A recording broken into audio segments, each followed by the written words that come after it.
Bonjour à tous, une petite vidéo express, je sais pas quand je vous la publierai parce que en fait je vais vous donner mes impressions à chaud, j'espère que avec le temps elles vont se confirmer et que je pourrai vous poster cette vidéo en vous disant ça y est, enfin c'est fait, on a réussi. Donc mon jumeau et moi on est en train de fusionner, donc c'est surtout une vidéo pour vous encourager, pour vous dire que ça arrive. Je sais à quel point c'est compliqué, c'est lourd, c'est un chemin difficile, surtout avant la fusion. C'est vraiment les moments les plus compliqués que j'ai pu vivre de ma vie. Je me suis pas reconnue, vraiment, parce que on est face avec aux plus grosses parts de ténèbres qu'on puisse avoir. Donc du coup, on va avoir en tout cas pour ma part, on va avoir des sauts d'humeur. On sait que c'est pas nos émotions, mais en fait, en même temps, on peut pas gérer ni contrôler. On savait qu'il fallait pas qu'on reste trop longtemps ensemble parce que sinon, ces mécanismes-là, quand il y avait trop d'amour, se réactivaient. Donc, on rentrait vraiment, lui dans un mal-être, moi dans une sorte d'agressivité incontrôlable.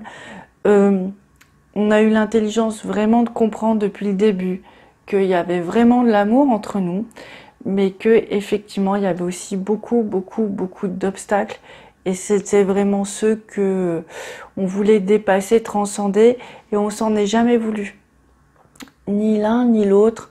De ce qui se passe, on a toujours du mal à digérer parce que des fois, franchement, c'était un petit peu compliqué, mais on s'est jamais manqué de respect. Et ça, je pense que c'est vraiment essentiel de comprendre que c'était des causes qui étaient vraiment extérieures à nous et qui voulaient vraiment nous empêcher d'être dans notre bonheur. Donc cette vidéo, c'est pour vous dire que c'est possible, ne vous découragez pas. Et en fait, l'idée de cette deuxième partie de vidéo, c'est de vous dire, écoutez, faites tout ce qui est en votre pouvoir. Je vais vous dire, nous, tout ce qu'on a fait et tout ce qui a marché, en fait. On a été beaucoup dans les lieux spirituels, on a eu beaucoup de prise de conscience grâce à ça. On a travaillé toutes nos blessures. Quand je voyais une blessure chez lui, tout de suite, j'aguerrissais chez moi si je ne voyais pas ça. Donc on a travaillé avec les fleurs de bac, on a travaillé des libérations, on a dû libérer nos parents, nos ancêtres, on a dû libérer nous-mêmes, on a dû aller voir nos vies karmiques, on a dû être vraiment à l'écoute de nous-mêmes en fait. Par exemple, là, moi j'avais déjà libéré beaucoup de choses, et heureusement, parce que du coup j'ai eu la force de l'accompagner, même si j'étais pas toujours, j'avais une certaine stabilité, même si parfois ça pouvait complètement partir en éclats, mais au moins j'avais une force, j'étais là, j'avais un regard, j'avais un recul. Et en fait, par exemple, mon jumeau, qui est quelqu'un de posé, de juste, qui cherche à faire le bien autour de lui, c'est pas quelqu'un du tout de mauvais, devait faire vraiment amende honorable quant à une vie karmique, où il a été vraiment quelqu'un qui a utilisé le pouvoir, le sexe, la magie pour réussir dans la vie en fait. C'était ses choix à ce moment-là d'incarnation. On se dit c'est passé, parce qu'effectivement on l'avait daté, ça date du allez, 12e, 13e siècle, Moyen-Âge quoi, max. Donc on se dit, bon, à l'époque actuelle, voilà. Mais non, la mémoire, Laura a tout en mémoire en fait. Et cette partie-là de lui-même n'avait toujours pas été mise en lumière. Il n'avait pas pu faire son pardon. Donc c'est vrai que depuis des mois, on a perçu cette vie, mais il a fallu un peu de temps pour la libérer, parce que lui, il a dû être vraiment en pardon au niveau du divin et aussi l'identifier. Donc en fait, l'idée, c'est vraiment de s'observer pour savoir quand c'est nous et quand c'est la vie karmique, et donc l'entité derrière la vie karmique qui reprend le dessus. Donc on devait s'identifier tous les moments où il n'était pas juste, où il était trop dans le mental, trop dans la volonté, trop dans ces choses comme ça, il était complètement directement désaligné, et du coup moi ça m'attaquait. Donc c'était très instantané les réponses. Je vous ferai une vidéo sur l'occulte pour bien vous expliquer nous comment on a vécu ces phénomènes-là, pourquoi on le ressent pas de la même manière, mais qu'à un moment on le ressent en fait. Et moi je l'ai vraiment aidé à lui dire, mais là ça va pas, t'es décentré. Et il a commencé à sentir les choses. il a pu commencer à retravailler sur lui, en fait. Et se recentrer et parer l'arrivée de cette partie d'ombre qu'il avait en lui. Alors tout ça n'existait pas avant la flamme, hein, ça c'est certain. Ça a apparu avec la flamme, grâce à la flamme, et ça peut partir grâce à la flamme. Donc c'est ça qui est assez merveilleux et magnifique. Nous, on a fait vraiment tout ce que la guidance nous demandait. On a vraiment travaillé sur notre mission en commun. Il y a certaines vidéos qui sont faites ensemble. Il a travaillé sur sa mission personnelle. J'ai travaillé sur ma mission personnelle. On nous a demandé de faire des choix de vie, de changer nos vies. On est en train de le faire, de changer notre alimentation. On l'a fait, on a suivi, de prendre certaines huiles essentielles pour nous aider à protéger notre aura. On a été dans des lieux spirituels assez fréquemment, même si on pouvait penser que ça nous faisait perdre du temps, ça nous en faisait gagner beaucoup parce qu'on allait se rechercher, se réénergétiser dans une lumière complètement divine qui pouvait nous aider à contrebalancer ces parties-là en fait de darkness. C'est le jour où moi j'ai aussi lâché un gros morceau, c'est que je ne le rendais plus coupable de ce qui arrivait. Pourtant je savais que c'était quelque chose sur lui, c'était quelque chose qui m'avait fait dans d'autres vies. Mais à partir du moment où j'ai pu accueillir ça avec plus de sérénité en me disant bon bah voilà, ça fait partie du processus, j'ai désamorcé quelque chose. Donc le schéma un peu sauveur victime bourreau, c'est vraiment à bannir. Comme plein d'autres, tous les schémas de la 3D, je vous ferai certainement de vidéos là-dessus pour vous aider à vos prises de conscience, en tout cas voir où vous en êtes et où vous devez aller. C'est notre ancrage aussi qui nous a permis de nous unir. C'est quand on a nettoyé beaucoup de choses, mais que notre âme était unie, nos cœurs ont commencé à se rencontrer profondément. J'ai vraiment senti un mouvement que mon énergie allait dans son cœur allait dans mon énergie et que ça ne formait plus qu'un seul chakra. Suite à ça, on a dû travailler beaucoup l'ancrage, donc en faisant les choses, vraiment. En allant sur des lieux où il y avait une forte énergie d'ancrage. Par exemple, pour les gens qui sont à Paris, les Champs-Élysées, c'est un endroit assez impressionnant pour ça. Et donc, pour les autres, il y a la forêt, la nature, tout ça. Nous, on est un peu en manque de ça ici. Et donc, en fait, on a vraiment fait tout ce qu'on nous a demandé. Et il y a un moment, on a lâché prise. Alors moi, je vous dis, ça fait des mois que je prie pour la libération de mon âme. Ce couple, je sens bien que c'est quelque chose qui est là. Mais tant que j'ai pas mon âme libérée, je peux pas l'apprécier, je peux pas le savourer, je peux pas aller vers lui. Donc vraiment, j'étais vraiment dans un lâcher-prise complet par rapport à cette histoire. Vraiment une volonté d'être dans une lumière permanente. Arrêter d'osciller, voilà, entre la lumière, on va chercher cette lumière, on va nettoyer les ténèbres et ainsi de suite. Oui, on a fait vraiment tout ce qu'on a pu. Et puis enfin, c'est arrivé. Il y a un moment, j'ai senti vraiment qu'on a le chakra de l'union sacrée qui s'est vraiment uni. Les deux ont été vraiment irradiés de lumière. Et là, on avait plusieurs points d'impact dans notre aura qui faisaient qu'on était unis. Par l'âme, par le cœur et par cette union sacrée. Et donc on a continué notre soirée tranquillement et puis en se quittant, c'était magnifique. Alors tout ça dans le métro de Paris, donc je vous explique pas, les énergies elles sont quand même pas très pures, ni très légères. Et là je suis dans le métro et je sens tout autour sur chacun de mes chakras comme une petite étincelle de lumière divine qui vient faire comme un petit bouchon de champagne. Ça fait pchit, pchit, pchit. Et je le sais, qu'en fait c'est nos deux âmes, nos chakras ne font plus qu'un et sont tous complètement connectés à nos corps divins et donc en harmonie avec le divin. Alors oui, tout ça s'est produit. Qu'est-ce que ça fait, à part le petit pchit? C'est que pour le moment, donc ça fait même pas 24 heures, je me sens plus déstabilisée dans la flamme, c'est-à-dire que je ne vais plus ni à gauche ni à droite, enfin le couple tient, les énergies fonctionnent, parce que souvent on est vraiment, comment dire, ouais, on est ballotté, quoi, en fait. On arrive à un manque de stabilité, un manque de paix, un manque de sérénité, un manque de joie aussi, parce que c'est compliqué, c'est épuisant. Alors, on a eu ça. On a eu... moi, j'ai plus aucune douleur physique parce que ça faisait des années que j'en avais. Je savais bien qu'elles étaient de nature spirituelle. Donc, je le dis parce que c'est un critère aussi que beaucoup de gens subissent. Trouvent pas forcément de solution, mais pour moi, enfin, il y a, au moment de la fusion, il y a un gros travail qui se fait à ce niveau-là parce que on est libéré de vraiment beaucoup de choses. Ce matin, j'ai eu un coup de fil de quelqu'un avec des énergies un peu lourdes, pour pas dire complètement lourdes. Mais cette fois-ci, j'ai pas été déstabilisée ou ça n'a pas pu nous éloigner ou nous séparer, en fait.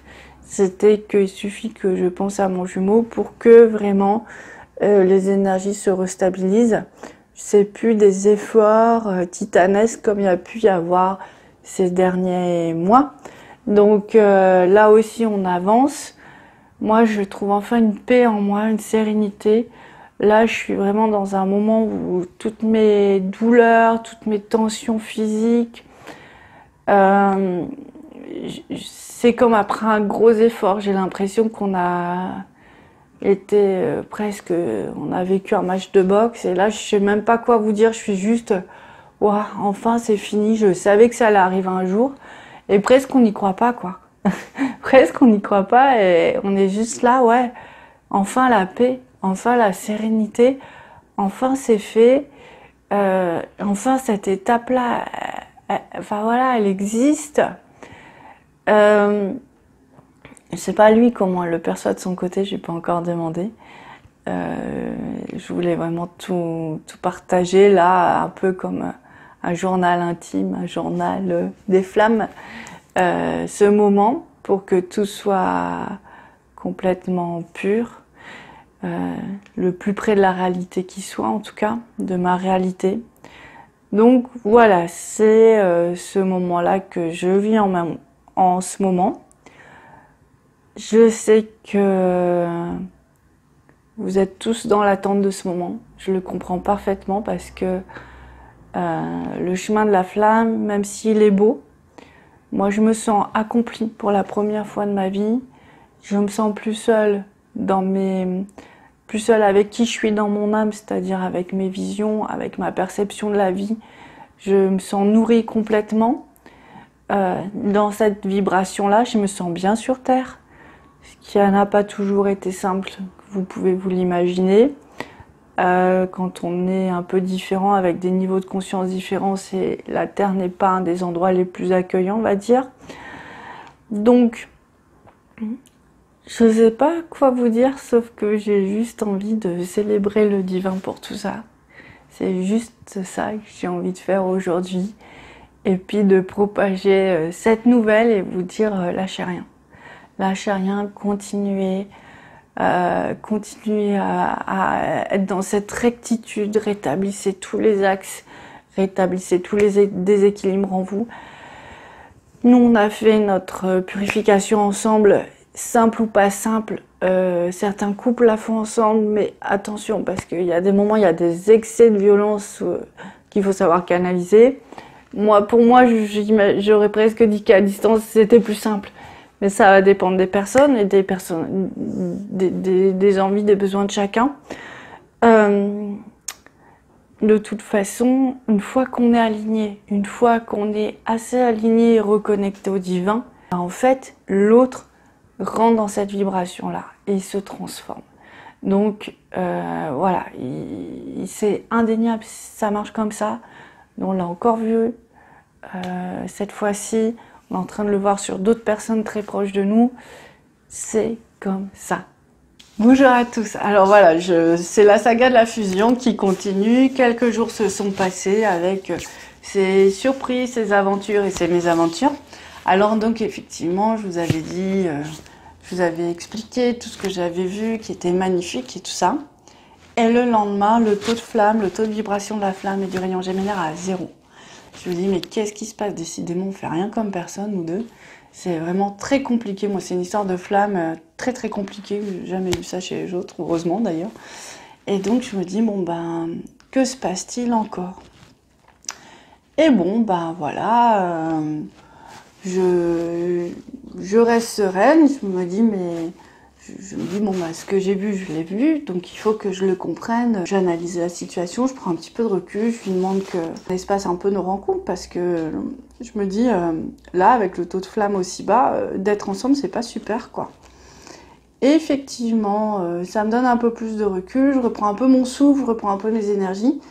Et là, je me rends compte que ce qui fait obstacle cette fois-ci, c'est une magie qui a été faite chez sa tante. Une tante qui ne voit pas, c'est pour vous expliquer, hein, vraiment.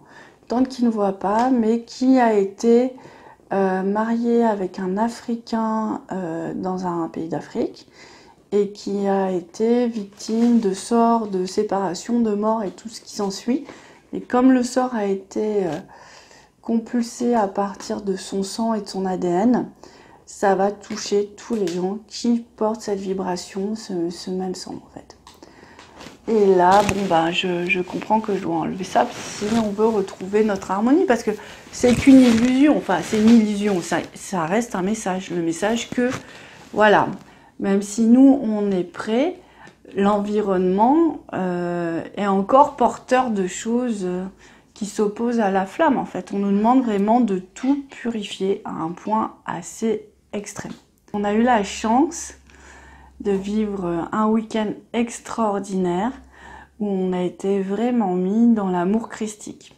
Donc l'amour christique, mon jumeau me dit, mais tu m'en parles depuis tellement longtemps, mais je pensais pas que c'était aussi sympa en fait. Il fait tant qu'on le vit pas, on peut pas saisir les choses, on peut pas comprendre. C'est vraiment un cœur léger de joie qui ne se vide jamais d'amour, qui va vraiment...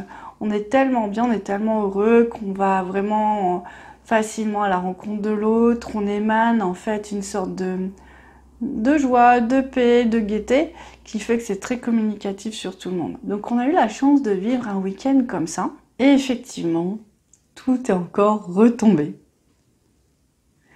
Alors là, j'entends qu'on doit aller au Sacré-Cœur, donc on est allé là-bas. On a prié un petit peu et ça nous a fait beaucoup de bien. Et là, on a vraiment senti que le Christ bénissait nos deux cœurs, mais d'une manière très... C'était pas une petite bénédiction, c'était très solennel, c'était vraiment... Vous êtes unis pour toute éternité. Donc c'était très très très touchant, ça s'est fait en quelques secondes. Et on a senti que cette volonté divine de nous unir était toujours présente. Même si nous, on avait vécu 2 journées agréables, on est encore parfois très attaqué la nuit où on va se réveiller avec des mal de dos, des mal de tête, une capacité à réfléchir moindre. On sait que c'est en cours de libération depuis le temps qu'on travaille dessus. C'est en train de s'alléger. Et là, Jésus, après sa bénédiction, me dit donc réellement que, effectivement, nous allons être attaqués très fortement pendant 2 jours, et c'est ce qui se passe. On a été prévenus, on se dit, ben, on serre les dents, on fait ce qu'il faut. Dans ces cas-là, ben, on fait ce qu'on peut, donc soit un peu de médite, soit un peu de prière, soit bien. Lui, il avait besoin d'ancrage, donc il a fait du sport, il est allé encore une fois au Sacré-Cœur. Et là, sincèrement, là, cette fois-ci, je dis, mais qu'est-ce qui se passe encore? Et en fait, ils nous ont montré qu'on a eu une vie où on a été vraiment très, très violents l'un vis-à-vis de l'autre. Violence conjugale, j'étais battue à mort, enfin apparemment c'était moi, la femme dans cette vie-là. Et que avait vraiment, c'était atroce quoi. Enfin, vous imaginez le pire, voilà, c'était le pire. Et c'était émouvant parce que je comprends mieux pourquoi ils nous ont unis comme ça. Ils nous ont fait fusionner pour qu'on ait assez d'amour pour libérer cette vie, parce que je crois que c'est une vie très impactante pour tous les deux. Je sais pas, si j'aurais supporté, parce que dans ces moments-là où on va pas bien, j'ai presque plus de sentiments pour lui, moi, tellement c'est déstabilisant, tellement c'est... Je suis coupée de lui, réellement, de ce que peut ressentir mon cœur et tout ça. Donc, je pense que c'était une fusion peut-être particulière, on le saura hein, avec les témoignages des autres personnes, mais c'était celle qui nous convenait. Et donc là, bah, on va continuer à avancer sur notre chemin, on prend un peu notre souffle, chacun de notre côté pour libérer cette vie karmique. Donc c'est en cours. Ça explique beaucoup de choses dans nos vies, hein. Ça explique des peurs très profondes,